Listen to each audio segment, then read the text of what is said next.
ونشهد أن لا إله إلا الله وحده لا شريك له ولا نذير له ولا مثال له ولا مثل له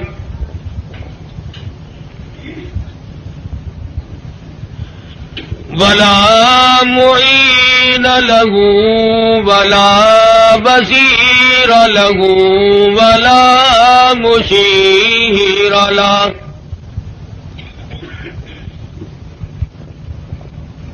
ونشهد أن سيدنا وسندنا ونبينا وشفيعنا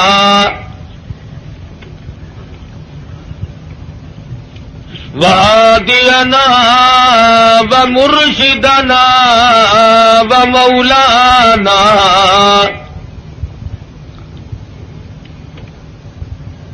إمام الأنبياء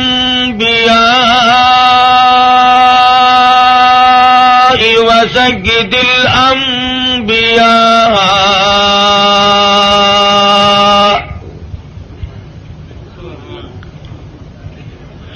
وخاتم النبيين باليقين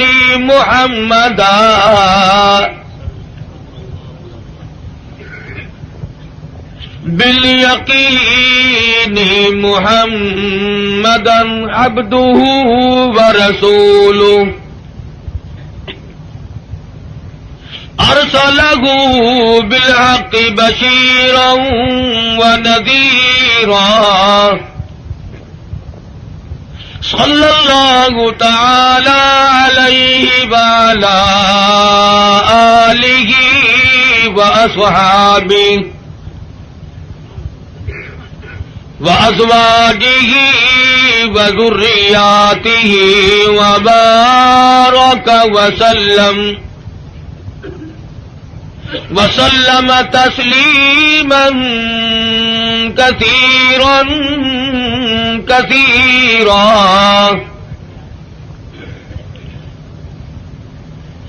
أما بعد فأعوذ بالله السميع العليم من الشيطان الرجيم.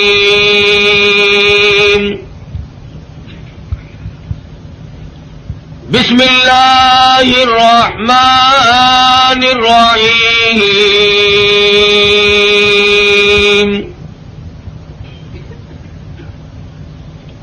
وَإِذْ يَرْفَعُ إِبْرَاهِيمُ الْقَوَاعِدَ مِنَ الْبَيْتِ وَإِسْمَاعِيلُ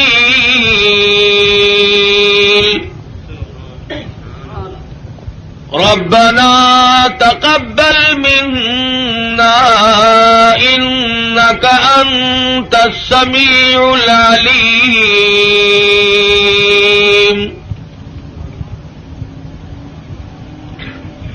ربنا وجعلنا مسلمين لك ومن ذريتنا أمة مسلمة لك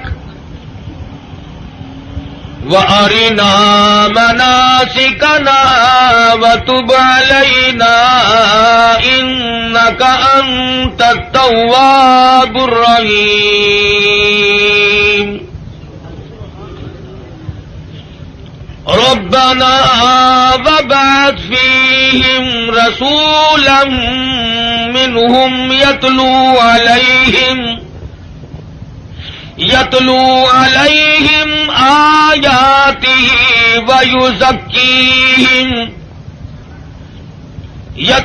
عليهم آياته والحكمة ويزكيهم إنك أنت العزيز الحكيم.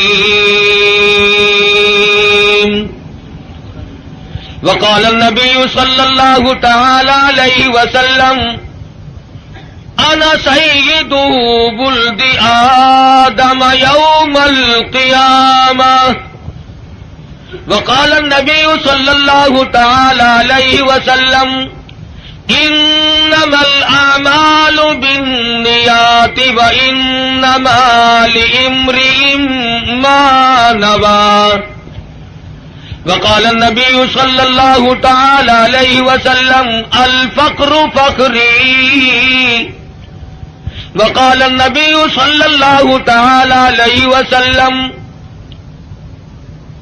الدنيا سجن المؤمن وجنة الكافر وقال النبي صلى الله تعالى عليه وسلم الدنيا مزرعة الآخرة وقال النبي صلى الله تعالى عليه وسلم من تشبه بقوم فهو منهم وقال النبي صلى الله تعالى عليه وسلم المرء مع من أحبه وقال النبي صلى الله تعالى عليه وسلم إذا رأيتم الذين يسبون أصحابي فقولوا لعنة الله على شركم وقال النبي صلى الله تعالى عليه وسلم إذا ظهر الفتن أو البدع فليظهر العالم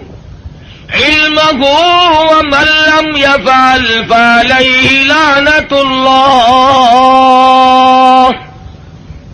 والملائكة والناس أجمعين صدق الله مولانا العلي العظيم وصدق رسوله النبي الكريم.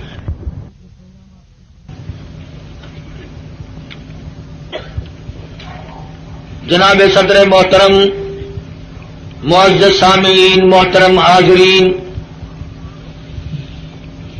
ایک عرصہ کے بعد آپ کے اس قصبہ میں، شہر میں حاضری کا اتفاق اور بیان کا اتفاق ہو رہا ہے. دعا فرماؤ اللہ تبارک و تعالی جل شانہ محض اپنے فضل و کرم سے مجھے کلمات حقہ بیان کرنے کی توفیق عطا فرمائے. آمین. اور ہر مسلمان کو اللہ پاک ہر شر سے، ہر فتنے سے، ہر حادثے سے محفوظ فرمائے. آمین. اور خداوند عالم ہم سب کو اپنے فضل و کرم سے سچا مسلمان اور پکا دیندار بنائے. آمین. ہم سب کو دنیا اور آخرت کی بہتریوں سے نوازے اور ہماری بدعمالی اور ہماری روح سیاہی کو نہ دیکھے اور اپنے فضل و کرم کو دیکھ کر ہم سب کو معاف فرما دے. اس ٹیپ ریکارڈ والے کو اٹھا دو یہاں سے. پھر کہتے ہیں مولوی بڑے بد اخلاق ہوتے ہیں، خود شرم نہیں آتی؟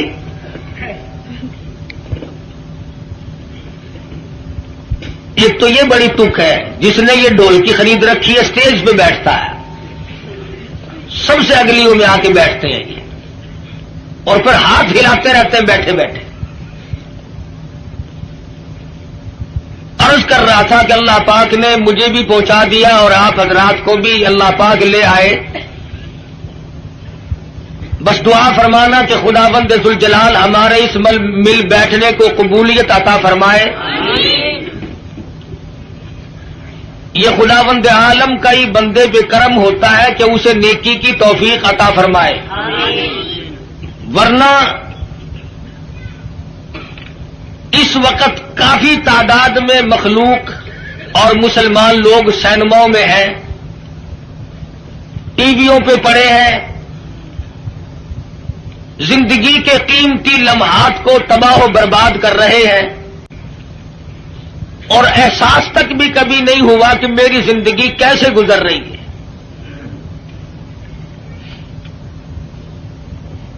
اور میں اس وقت نہ کسی کو گالیاں دینے کا ارادہ لے کر آیا ہوں، اس لیے کہ ملتان سے چل کر کروڑ پکے میں آ کے گالیاں دینا کوئی زیادہ ثواب ہے. اور تم میں سے کون سا آدمی ہے جس کو گالیاں دینی نہیں آتی؟ باہر سے آدمی بلوا کر کے گالیاں دلوانا کوئی ضروری ہے؟ اور میں گالی دوں کیسے؟ میرے بزرگوں نے مجھے گالیاں دینا سکھایا ہی نہیں. ہم جن اللہ والوں کی جوتیوں میں بیٹھے انہوں نے ہمیں قرآن و حدیث کی کستوری بخشی، اور نہ میں کسی کو کافر بنانے بھی نہیں آیا، اس لیے کہ کافر بنانا آسان ہے، مسلمان بنانا بڑا مشکل۔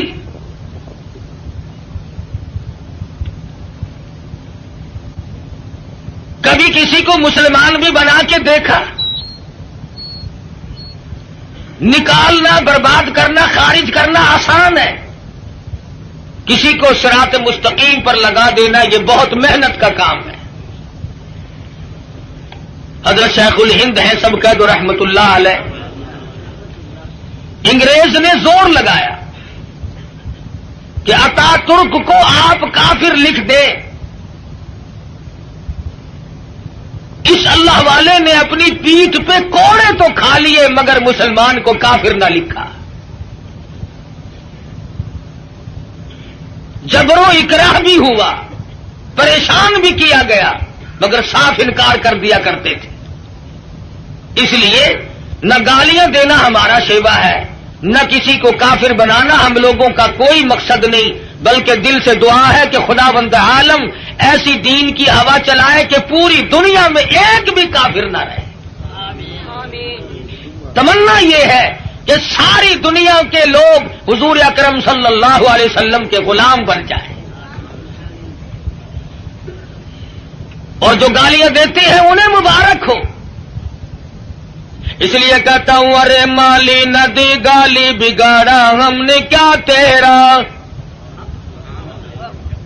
ارے مالی ندی گالی بگاڑا ہم نے کیا تیرا، چمن ہے سیر کرنے کا نہ گھر تیرا نہ گھر میرا۔ کیا فائدہ اپنی زندگی کو برباد کرنے کا؟ زبان کو گندا کرو، ایمان کو کھوٹا کرو، اس سے کوئی مقصد؟ کسی کو برا کلمہ کہنا جس سے اس کے دل کو تکلیف پہنچتی ہے، ایذا پہنچتی ہے، یہ بھی بہت بڑا عظیم گناہ ہے۔ اسی کو کہتا ہے مت ستا ظالم کسی کو مت کسی کی آہ لے،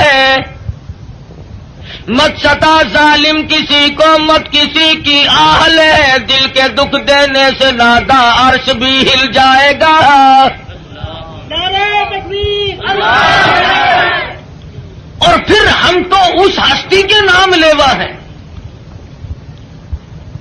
سیرت کی کتابیں اٹھا کر کے دیکھو، امام الانبیاء محبوب کبریا حضرت محمد مصطفیٰ صلی اللہ تعالی علیہ وسلم کی ذات گرامی ہے۔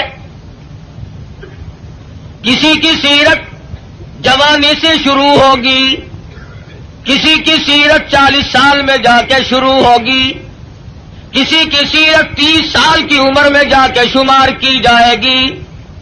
آمنہ کے در یتیم کا یہ حال ہے، نہ زمین تھی نہ آسمان تھا، نہ ستارے تھے نہ چاند نہ سورج، نہ حجر نہ شجر، نہ درخت نہ پتے، نہ سبزی نہ ترکاری، نہ کانٹے نہ پھول، کچھ بھی نہ تھا۔ سرکار مدینہ صلی اللہ علیہ وسلم کی سیرت کے تذکرے اس وقت بھی ہوا کرتے تھے۔ فرمایا وما ارسلناک الا رحمتا للعالمین،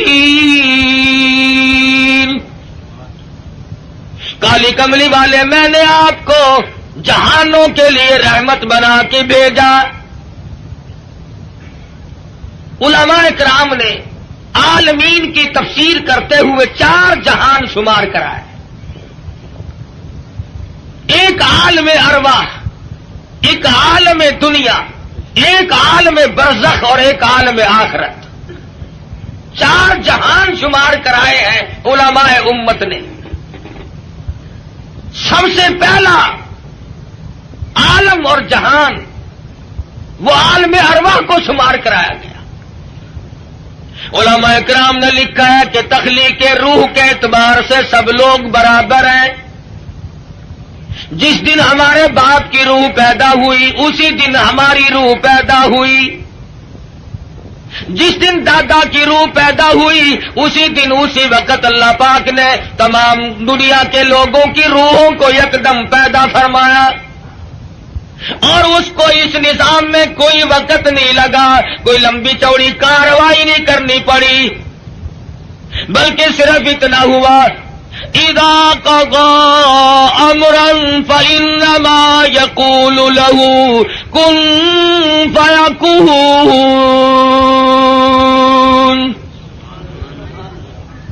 جب وہ کسی کام کو کرنا چاہتے تھے اور چاہتے ہیں بس فرماتے ہیں ہو جا، وہ ہو جایا کرتا ہے۔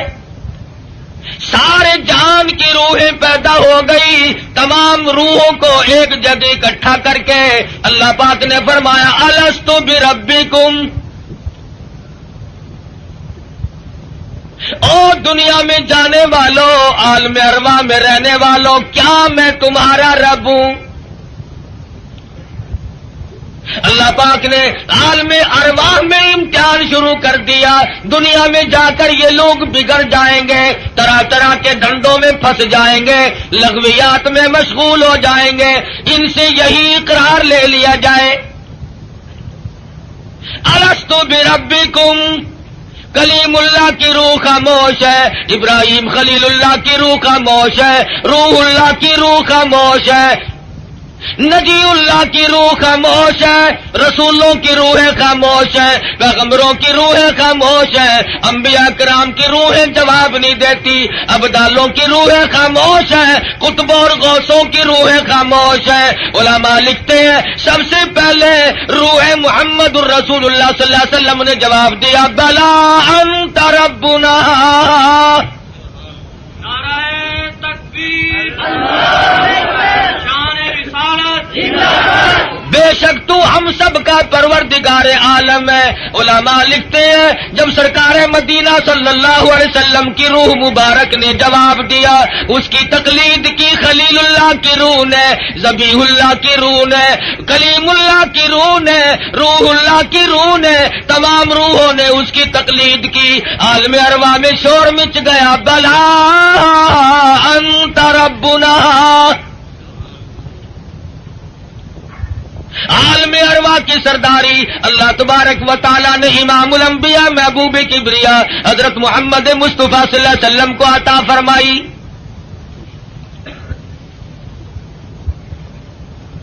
عالم دنیا کی ابتدا ہو رہی ہے، آغاز ہو رہا ہے۔ سیدنا آدم علیہ السلام کو اللہ پاک نے پیدا فرمایا، جنت میں قیام ہے، تنہائی کی وجہ سے وحشت محسوس کرتے ہیں، تنہائی محسوس ہو رہی ہے، اللہ تبارک و تعالی نے ایک عورت پیدا فرما دی۔ الہی یہ کون ہے؟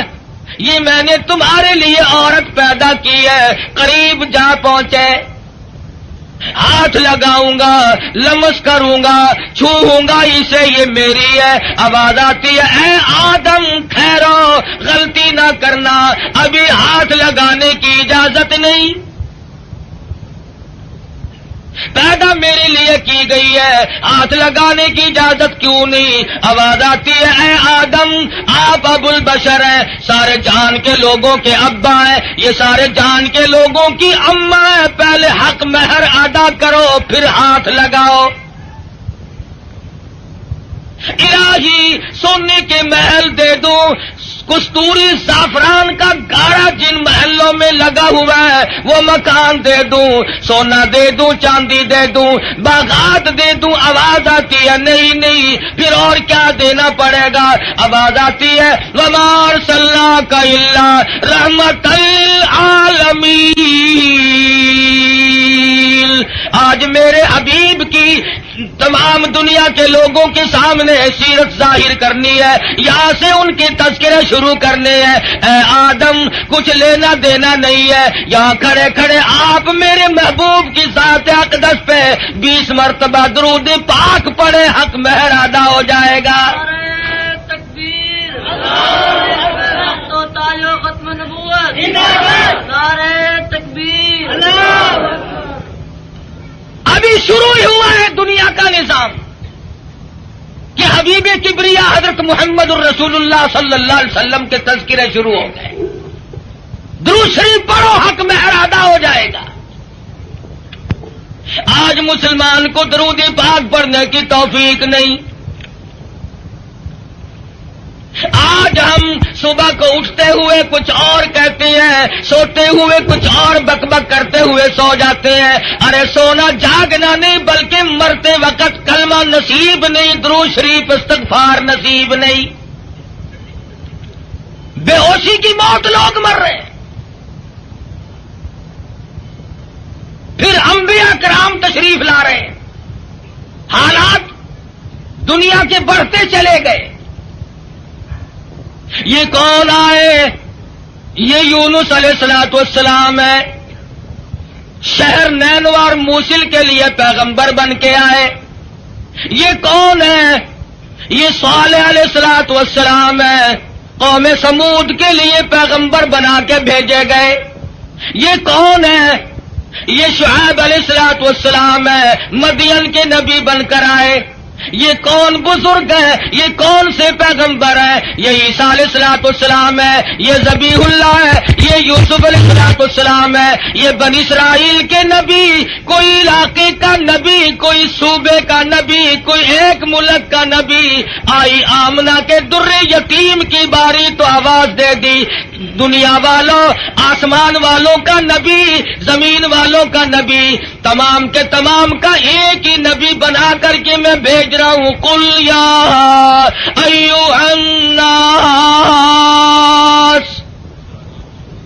انی رسول اللہ الیکم جمیعا. عجم کے باشندوں, عرب کے باشندوں, او بادشاہوں, گورنروں, وزیروں, غریبوں, امیروں, فقیروں, کوئی بھی ہو, تم سب کی طرف مجھے اللہ پاک نے پیغمبر بنا کے بھیجا ہے. سب کے پیغمبر آ گئے. کن حالات میں آئے؟ نہ گفتہ بے حالات لوگوں کے بن چکے تھے. ضمیر فروشی لوگوں کا مزاج بن گیا تھا. بدماشی گھوٹی میں پڑ گئی تھی. جہالت نے ڈیرے ڈال رکھے تھے. کمزور کی زندگی دوبھر اور اجیرن ہو گئی تھی. کوئی کسی کا پرسان حال نہیں تھا. کس شان کے ساتھ اللہ تبارک و تعالیٰ نے حضور اکرم صلی اللہ علیہ وسلم کو دنیا میں مبعوث فرمایا. سیدہ آمنہ خاتون کہتی ہے کہ جب حضور پیدا ہوئے تو مجھے ایک نور دکھائی دیا جس سے زمین و آسمان جگمگا اٹھے. روشنی روشنی پھیل گئی. اور فرماتی ہے میرا جی چاہا کہ میں اپنے یتیم کو دیکھوں. میں جا کے دیکھنے لگی. دیکھتی کیا ہوں کہ میرے یتیم کا پیشانی اور ماتھا زمین پہ رکھا ہوا ہے, سجدہ فرما رہے ہیں. دنیا میں جلوہ گر ہوتے ہی سجدہ کیا تاکہ لوگوں کو یہ بتا دیا جائے کہ میں تو لوگوں ایک اللہ کے دروازے پہ تمہیں سجدہ کرنے سکھانے آیا. فرماتی ہے میں نے پیار کر کے گود میں لے لیا. ادھر میں نے پیشانی پہ بوسا دیا, ادھر شہادت کی انگلی اٹھا کر آسمان کی طرف اشارہ فرما رہے. میں اس ایک کو ماننے آیا ہوں. ابھی تو ابتدا ہے. ہم کئی مرتبہ سوچتے ہیں جی ابھی تو بچپن ہے میرا, جوانی آئے گی, بڑھیپا آئے گا, پھر مرتے وقت ایسی نیکی کروں گا جس سے ابدال بن کے مروں گا. ساری عمر برباد کرنے کے بعد یہ تمنا رہتی ہے. اور حالت یہ مجذوب کہتا ہے قدم سوئے مرقد نظر سوئے دنیا, قدم سوئے مرقد نظر سوئے دنیا, کدھر جا رہے ہو کدھر دیکھتے ہو. رات دن زندگی کو کاٹ رہے ہیں, قبر کے قریب کر رہے ہیں, اور ہم دن بدن دنیا کی غفلتوں میں پھنسے چلے جاتے ہیں. سوچا تک نہیں کبھی. بڑھیپا آ جاتا ہے, سفید بال آ جاتے ہیں, پھر بھی ہمیں کبھی موت کا فکر دامنگیر نہیں ہوا.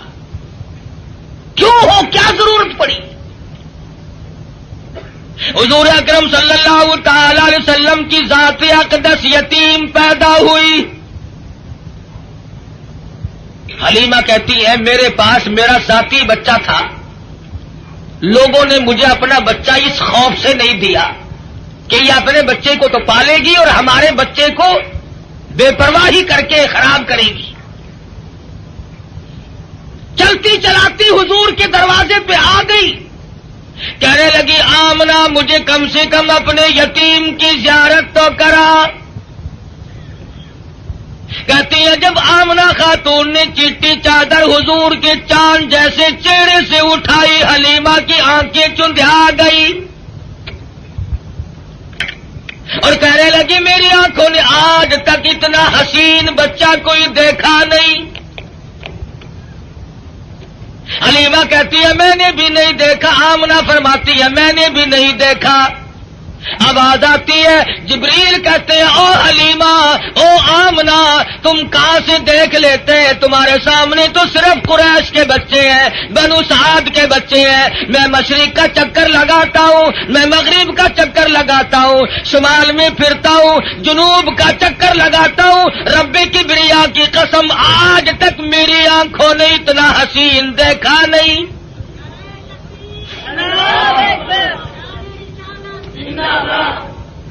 رہنے دو نعرے، آٹا بڑا مہنگا ہے۔ نہیں دیکھا۔ آواز آئی جبریل تم کیسے دیکھ لیتے ہیں؟ دنیا کے لوگ کیسے دیکھ لیتے ہیں؟ مجھے اپنی کبریائی کی قسم آج تک میں نے ایسی صورت والا کوئی پیدا کیا ہی نہیں۔ الہی اب تو آیا کریں گے، اب تو ایسے آنے شروع ہو گئے، چلو پہلے نہیں آئے تھے تو کیا بات ہے۔ آواز آتی ہے رخ مصطفیٰ ہے وہ آئینہ، اب اس جیسا دوسرا آئینہ نہ ہمارے چشم خیال میں اور نہ دکان آئینہ ساز میں۔ اب ایسے کیسے آئیں گے؟ میں نے وہ سانچا ہی توڑ دیا جس سانچے میں اس صورت کو ڈالا ہے۔ نعرہ تکبیر، اب ایسا کوئی نہیں آئے گا۔ حضرت آمنہ حضور کو حلیمہ کی گود میں دے رہی ہے، وہ بات نہ کہی جو ایک ماں کو کہنی چاہیے تھی، اپنے بچے کا خیال کرو گی، میرا یتیم لاوارث ہے، کہیں اس کی خیال کے اندر غفلت نہ کرنا، بے پرواہی نہ کرنا۔ حضرت آمنہ نے وہی بات کہی جو آخر الزمان پیغمبر کی اماں کو کہنی چاہیے تھی۔ کہتی ہے او حلیمہ میں تیرے جذبات کو تاڑ گئی ہوں، میں تیری نظروں کو سمجھ گئی ہوں، کہیں میرے بچے کی محبت کی جذبات میں آ کر اپنے بچے کو بھوکا نہ مارنا۔ اظہار شروع ہو گیا، ہمدردی کا پیغام حضور کے آتے ہی شروع ہو گیا۔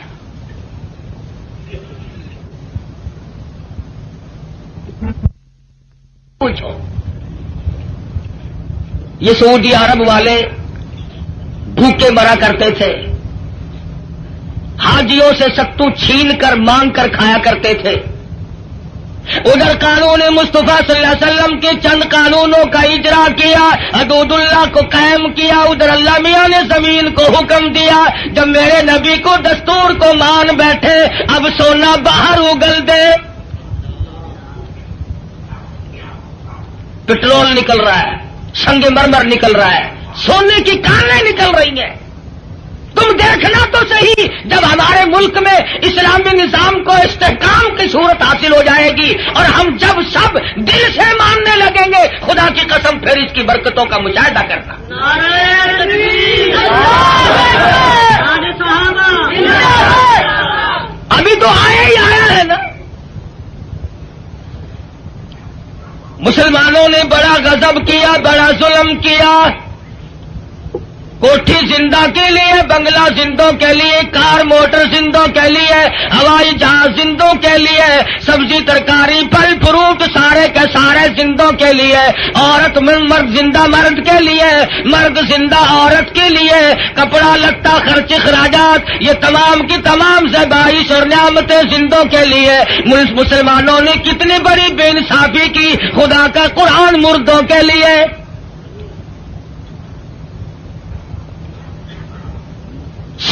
عمر کبھی بنگلے میں اللہ کے قرآن کو جگہ نہ دی، تمام عمر کبھی کوٹھی میں قرآن کو جگہ نہ ملی، کبھی کارخانے میں ذکر تک نہیں آیا اللہ کے قرآن کا۔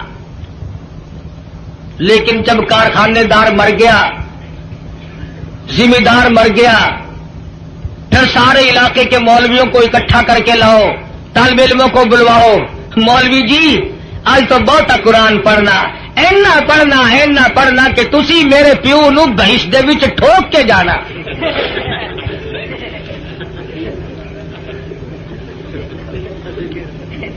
ساری عمر نیڑے نہیں آیا کبھی، شرابیں رج رج کے پی، بدماشی کی، بغاوت کی، مرنے کے بعد قرآن یاد آیا۔ اس کا مطلب یہ ہوا کہ یہ قرآن مردوں کے لیے آیا، زندوں کا اس میں کوئی حصہ نہیں ہے، تھوڑا سا۔ مولوی صاحب نستر والوں نے بھی جواب دے دیا، ڈاکٹروں نے بھی جواب دے دیا، حکیموں کو دکھا بیٹھے ہیں، ڈاکٹروں کو دکھا بیٹھے ہیں، ہوں تسی کچھ اللہ اللہ کر دو، اللہ کے نام کی برکت آخر ہوندی ہے۔ آخر گولی، ٹکا، انجیکشن، آپریشن، معجون پہلے، خدا کا قرآن پچھو۔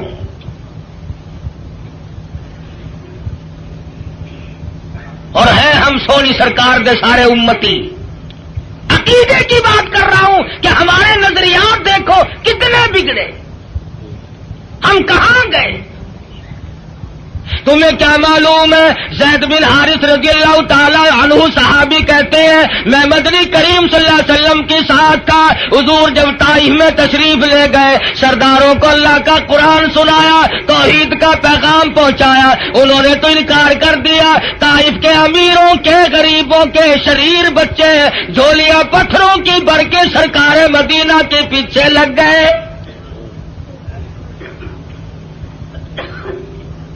صحابی کہتا ہے میں نے بڑی کوشش کی، چاروں طرف سے آنے والے پتھر میں اپنے سینے میں کھاؤں۔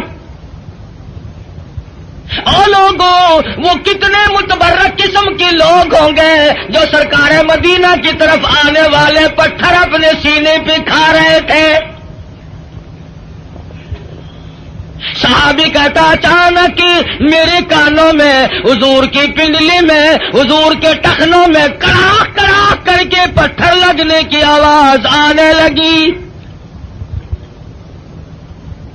اتنا صدمہ عظیم پہنچا، حضور کو اتنی تکلیف پہنچی۔ صحابی کہتا میری آنکھوں نے دیکھا حضور چکر کھا کر زمین پہ بیٹھ گئے۔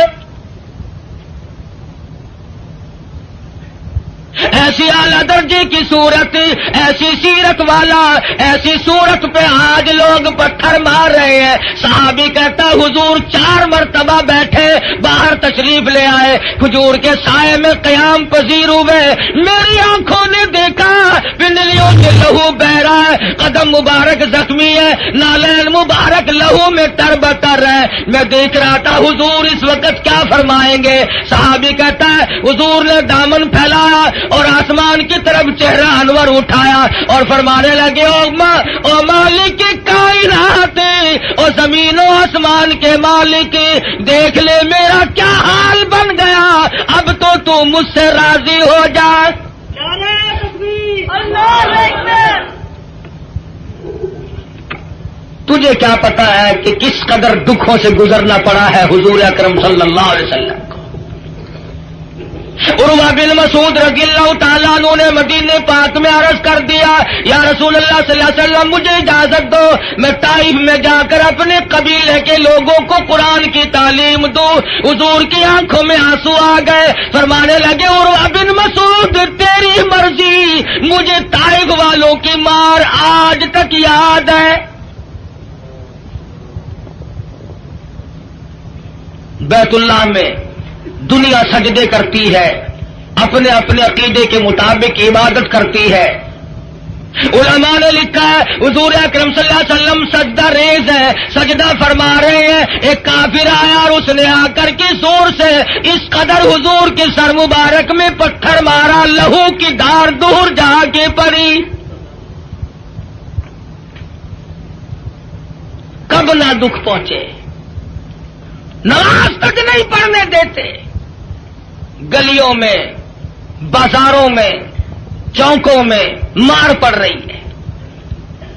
صحابی کہتا ہے کہ میں اس وقت تک مسلمان بھی نہیں بنا تھا، میری آنکھوں نے دیکھا کہ چاروں طرف لوگ کھڑے ہیں، پتھر مار رہے ہیں، ہڈیاں مار رہے ہیں، روڑے مار رہے ہیں، اور وہ بیچ میں کھڑے ہونے والے کچھ پڑھتے ہیں، زخمی ہے، لہولہان ہے۔ میرے دیکھتے دیکھتے اچانک ہی ایک لڑکی آئی جس کے ہاتھ میں پانی کا پیالہ تھا، اس نے پیالہ زمین پہ رکھا اور لپٹ گئی۔ میرے ابا لوگ کیوں مارتے ہیں؟ لباس مبارک لہو میں تر بتر تھا، بچی کے کپڑے بھی خون آلود ہو گئے۔ اور صحابی کہتا ہے میں تو مسلمان بھی نہیں تھا، مگر میری آنکھوں نے دیکھا کہ حضور زمین پہ بیٹھے اور پانی منہ میں لے کر کلی جو کی تو منہ سے لہو آیا۔ جس دین کی عظمت کے لیے، جس کتاب کی عظمت کے لیے سرکار مدینہ کو 13 سال دکھ اٹھانے پڑے، اور صرف اپنے لیے نہیں، کبھی جانثاروں کے بارے میں یوں اطلاعات ملتی ہے، کبھی خبر ملتی ہے کہ آج زنیرہ کی کھڑی کر کے دونوں آنکھیں نکال دی گئی، کبھی اطلاع ملتی ہے لبینہ کا کھڑی کر کے چمڑا ادھیڑ دیا گیا، کبھی خبر ملتی ہے نادیہ بڑھیا کو لٹا کر پیشانی پہ گرم گرم لوہا کر کے داغ دے دیے گئے، کبھی اطلاع ملتی ہے خباب ابن عارت کو پھانسی چڑھا دیا گیا، کبھی خبر ملتی ہے سعد بن دسنا کی بوٹیاں اڑا دی گئی، کبھی خبر ملتی ہے بلال حبشی کے پیر پکڑ کر مکی کی گلیوں میں گھسیٹا جاتا ہے، کبھی اطلاع ملتی ہے ابو فقیہ کی پسلیاں توڑ دی گئی۔ ان صدموں سے رات دن دو چار ہے، رات کو چین نہیں، دن کا اطمینان نہیں، 13 برس اس کشمکش میں کٹے۔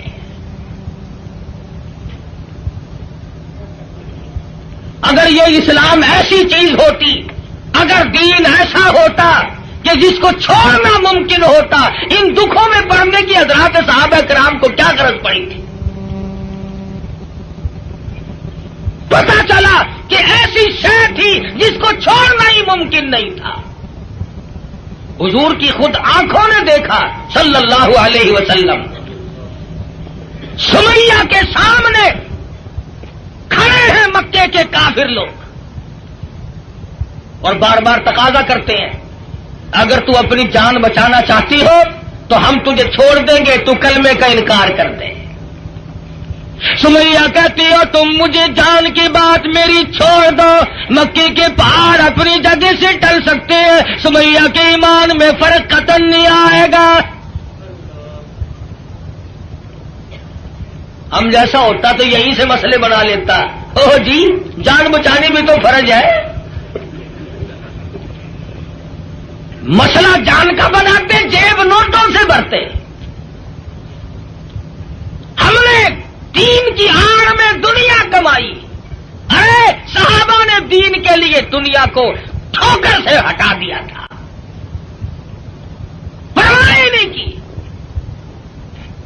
ہم جیسوں کے لیے فرمایا کلو وتمتعوا قلیلا انکم مجرمون،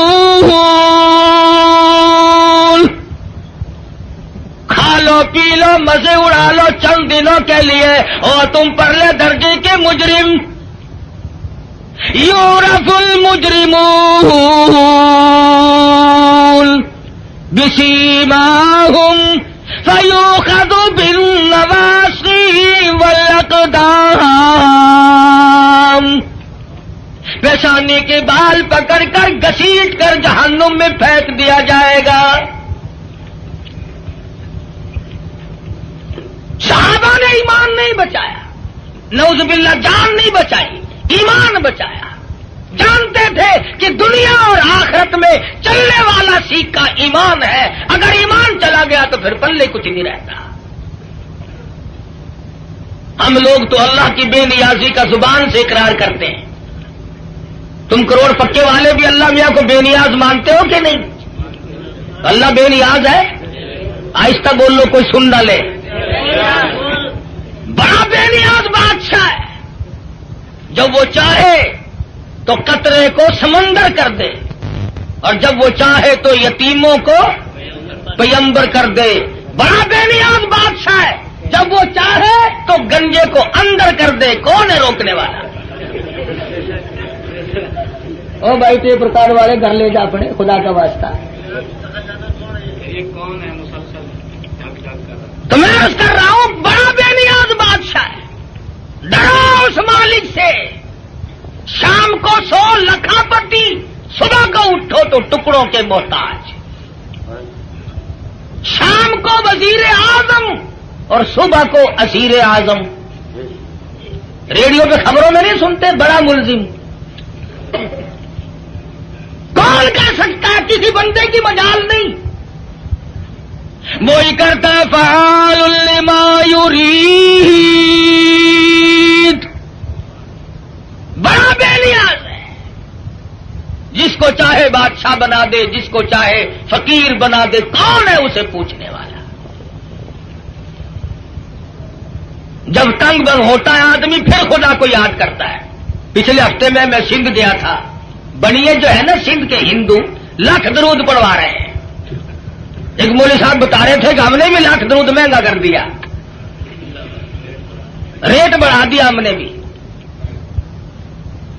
اب لاکھ درود یاد آیا. اس وقت تو کبھی منہ سے ایسی بات نکلتی نہیں نا آدمی کے. جب مغرور کھوپڑی بدلتی ہے خدا جانے کیا بن جاتا ہے. اکڑ فرمایا ولا تمشی فی الارض مرحا انک لن تخرق الارض ولن تبلغ الجبال طولا. میری زمین پہ آ کر کے نہ چل. تو میری زمین کو چیر نہیں سکتا، پہاڑوں سے بلند نہیں ہو سکتا، پھر سائلہ حاصل کیوں کوشش کر رہا کرتے ہیں؟ یہاں بڑے بڑے آئے اور جب جانے لگے تو کسی کو اطلاع تک نہیں ملتی، خبر تک نہیں ملتی. بڑے بڑے کمکمے، بڑے بڑے دمدمے دنیا میں لوگ جب رہتے ہیں نا خدا جانے کیا کیا کریں. دیکھا نہیں تم نے ایوب خان، یحییٰ خان، موسیٰ خان، فبأي آلاء ربكما تكذبان. کھیل نہیں لینے دی کسی نے بھی. اسلام کا نام استعمال کیا سب نے. آیا اسلام، آیا اسلام، لینا نہ دینا کچھ بھی نہیں. ہم لوگوں کی بھی مت ماری، بگاڑا لوگوں کو. مولویوں کے دماغ خراب ہوئے، پیروں نے اپنی روش چھوڑی، سب کچھ بدلا. جان بچاؤ، جان بچاؤ، پیٹ بچاؤ، اپنا ٹھکانہ بچاؤ، بچاؤ. صحابہ کرام میں یہ بات قتل نہیں. خویب بن زید انصاری نوجوان ہے رضی اللہ تعالی، میدان جہاد میں گرفتار کر لیا گیا. کافر لوگوں نے مجبور کیا، او صحابی تو بڑا قداور ہے، بڑا حسین ہے، بڑا جمیل ہے، ہم تجھے چھوڑ دیں گے، تو کلمے کا انکار کر دے. صحابی کہتا ہے مجھے کلمہ مفت میں نہیں ملا، روپے پیسے کے بدلے میں نہیں ملا، مجھے لہو کی ندیاں بہا کے کلمہ ملا. میں انکار کیسے کروں؟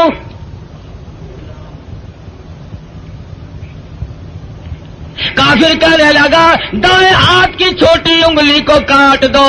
ایک انگلی کاٹی پھر پوچھا، دوسری انگلی کاٹی پھر پوچھا، تیسری انگلی کاٹی پھر پوچھا، چوتھی کو کاٹ دیا. 5 انگلیاں اڑ گئی. ہاتھ کی بائیں ہاتھ کا نمبر آ گیا، ایک ایک کر کے انگلی اڑا دیا. پیروں کی انگلیاں کاٹی سب سے پہلے، دونوں پیروں کی 10 انگلیاں اڑا دی. اور صحابی سے پوچھا بتا تیرا کیا پروگرام ہے؟ صحابی کہتا ہے وَلَا تَقُولُوا لِمَن يُقْتَلُ فِي سَبِيلِ اللَّهِ أَمْوَاتٌ بَلْ أَحْيَاءٌ وَلَكِن لَّا تَشْعُرُونَ. میرا یہ پروگرام ہے، جب سے میں نے قرآن پڑھا، جب سے میں نے قرآن سنا، میں تو متمنی ہوں اس بات کا اللہ کی راہ میں میری جان چلی جائے۔ دونوں پیروں کی انگلیوں کو کاٹ دیا اور اس کے بعد حکم دیا کہ ہاتھ کی ایک ایک انگلی کو 3 جگہ سے کاٹو۔ ہاتھ کی، پیروں کی 20 انگلیوں کو اڑا دیا گیا۔ اور لوگوں یہ صحابی لوہے کا نہیں، پتھر کا نہیں، پلاسٹک کا نہیں، میرے تیرے جیسا آدمی تھا، پر ایمان کا کتنا قدردان ہے، قتل پیچھے ہٹنے کو تیار نہیں۔ 20 انگلیاں کٹنے کے بعد بھی صحابی سے پوچھا ہے کیا پروگرام ہے؟ صحابی کہتا میرا پروگرام تم پہلے سن چکے ہو، میں تو ان لوگوں میں سے ہوں وَمِنَ النَّاسِ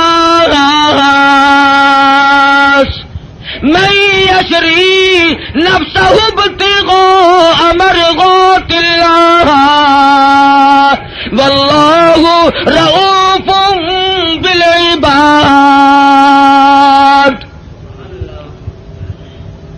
میں نے تو اللہ سے سودا کر رکھا ہے، جان اس کی ہے، اس کی رضا میری ہے، میں نے تو اس سے سودا کر لیا، جان نہیں بچائی۔ ہمارے زمانے کے لوگ جان بڑے بچاؤ ہیں۔ ایک وزیر کو پکڑنے کے لیے پولیس 2 مہینے پھرتی رہی، کبھی وزیروں کو پکڑنے جاتی ہے پولیس، کبھی وزیر ہم فقیروں کو پکڑواتے ہیں اور کبھی خود چھپتے پھرتے ہیں۔ بے نیاز جو ہوا، 2 مہینے تک وہ وزیر ملا نہیں۔ ایک دن پتا چلا کہ آج بنگلے میں ہے، پولیس والے تہجد کے وقت آئے، چھپا مارا۔ یہ سارے تہجد پڑھتے ہیں پولیس والے، چھپا کے پڑھتے ہیں، رات کو آپ کو دکھا کے نہیں۔ سارے مکان کی تلاشی لے لی، ملا ہی نہیں۔ میں نے کہا حد ہوگی، گیا کہاں؟ وزیر سیانے تو ہوتے ہی ہیں، اس نے سوچا آج تو یوں کام چلے گا، زنانی چادر اوڑھ کے دودھ ملونے بیٹھ گیا۔ پولیس والوں نے سوچا کوئی پرانی بڈھڑ ہے، دودھ ملو رہی ہے، اسے کیا پوچھنا چھیڑنا ہے۔ اللہ بڑا بے نیاز ہے، وہ ڈھونڈتے پھر رہے تھے نا، کھانسی اٹھ کھڑی ہوئی۔ پولیس والے کہنے لگے کہ کھانسی مردانی کام زنانہ، قصہ کیا ہے یہ؟ چادر اٹھا کے دیکھا تو شیخ رشید دودھ ملو رہا ہے۔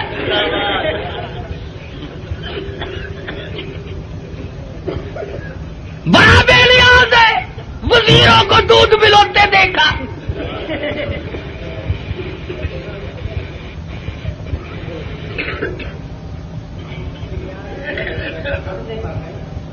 مرضی ہے نا اس کی، دماغ خراب ہو جاتے ہیں لوگوں کے۔ یہ رامے نہیں، رامے جانتے ہو رامے کو؟ پنجاب کا وزیر اعلیٰ تھا، پچھلے دنوں میں حاصل پور منڈی میں تقریر کی، کہنے لگا میں ان مولویوں کے پیٹ پھوڑ کے حلوہ نکال کے چھوڑوں گا، پیٹ پھوڑ کے۔ دوسرے تیسرے دن وہاں میرا موقع لگ گیا، میں نے کہا وزیر صاحب پیٹ پھوڑنے کی کیا ضرورت ہے، ہمیں تکلیف دے کر خامخواہ حلوہ نکالنا ہے، اگر پیٹ میں پڑا ہوا ہی نکالنا ہے تو صبح تشریف لے آنا، نکلا ہوا دے دیں گے۔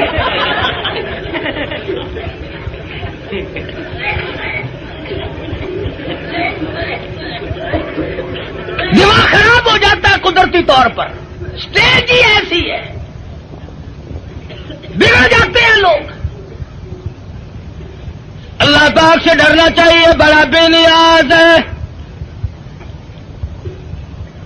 شیخ سعدی سب قید رحمت اللہ علیہ لکھتے ہیں کہ اپنے زمانے کا ایک سیٹھ تھا، امیر ترین آدمی، سردی کا موسم، ٹھنڈی ہوا چل رہی ہے، بارش برس رہی ہے، میاں بیوی بیٹھ کے کھانا کھا رہے ہیں، بڑے خوش ہیں، مشغول ہیں، رات کی ٹھنڈی ہوا، بارش بھی ہے، کافی رات بیت چکی ہے، کسی نے دروازے پہ دستک دی، اللہ نام پہ 2 روٹیوں کا سوال کرتا ہوں۔ بابو جی ناراض ہو گئے، دن میں تو چین لینے دیتے ہی نہیں، رات کو بھی نہیں چین لینے دیتے، چلا یہاں سے کون ہے؟ کہنے لگا بابو جی